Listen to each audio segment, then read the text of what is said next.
جب تشریف لائی دیکھا وہ ڈبہ پہلے سے زیادہ بھرا ہوا ہے. گھی آقا کو پیش کیا تھا, آقا نے اپنے گھر والوں کو پیش کرایا. دیکھ رہی ہے کہ انہیں یہ درد خوف محسوس ہوا. میں نے آقا کی بارگاہ میں بھیجا, شاید انہوں نے قبول نہیں فرمایا. وہ گھی کا ڈبہ جو ہے باہر گھی نکل رہا ہے, دوسرے ڈبے میں ڈالا. حضور کی بارگاہ میں گئی, عرض کرتی ہیں یا رسول اللہ کیا آپ نے وہ تحفہ قبول نہیں فرمایا؟ وہ ڈبہ تو پہلے سے زیادہ بھرا ہوا ہے.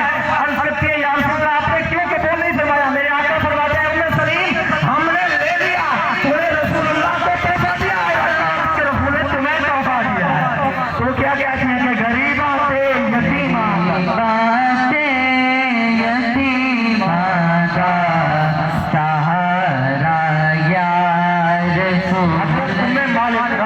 کا حضور کو تحفہ دیا کرتے تھے, تحفہ بھیج دی, ایک ڈبیا میں گھی بھیج دی. میرے آقا قبول فرماتے ہیں. اب جب گھر میں کھانے کے لیے سالن نہیں ہوتا تھا, حدیث مبارکہ میں آتا ہے حضرت ام مالک رضی اللہ تعالیٰ عنہ جس برتن میں حضور کو گھی بھیجا کرتی تھی, جاتی تھی اس ڈبے کو جو ہے جب الٹتی تھی تو اس سے گھی نکل آ جاتا تھا. جتنا ضرورت ہوتا تھا ایک دن ایسے کیا, اس ڈبے کو مکمل نچوڑ دیا کہ دیکھو تو صحیح گھی کتنا ہے, آقا کو تو دیا ہے, ڈالا تو نہیں ہے اس میں, پھر بھی گھی ملتا ہے.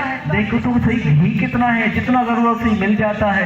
نچوڑا گھی ختم ہو گیا. آقا کی بارگاہ میں یا رسول اللہ جب ضرورت پڑتی تھی گھی مل جاتا تھا, اب تو گھی نہیں مل رہا. میرے آقا فرماتے ہیں اگر تو اسے نہ نچوڑتی, فرماتے ہیں اگر وہاں سے نکالتی رہتی وہ تمہیں ملتا رہتا جب تک تو چاہتی.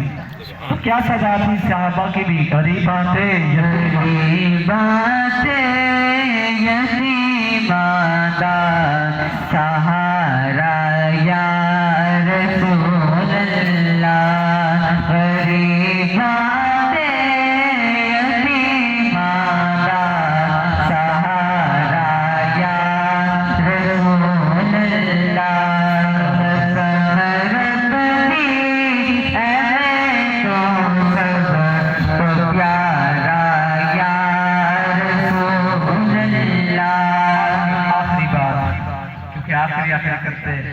ٹائم کا بھی آخر ہو گیا.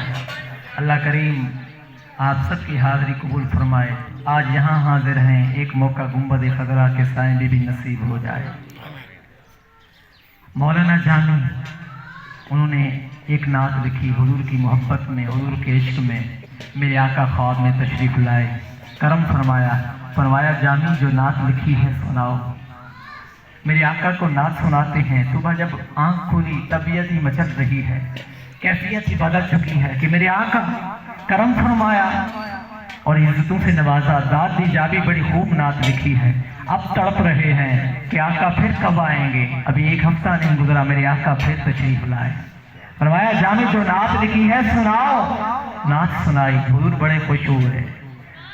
وقت گزرتا رہا, حضور کی یاد میں تڑپتے رہے, کبھی موقع ملے. آج یہاں میں نعت پڑھتا ہوں, حضور خود مدینے سے سننے کے لیے آتے ہیں. ایک موقع ایسا بھی ملے میں حضور کے روزے پہ جا کے نعت سناؤں.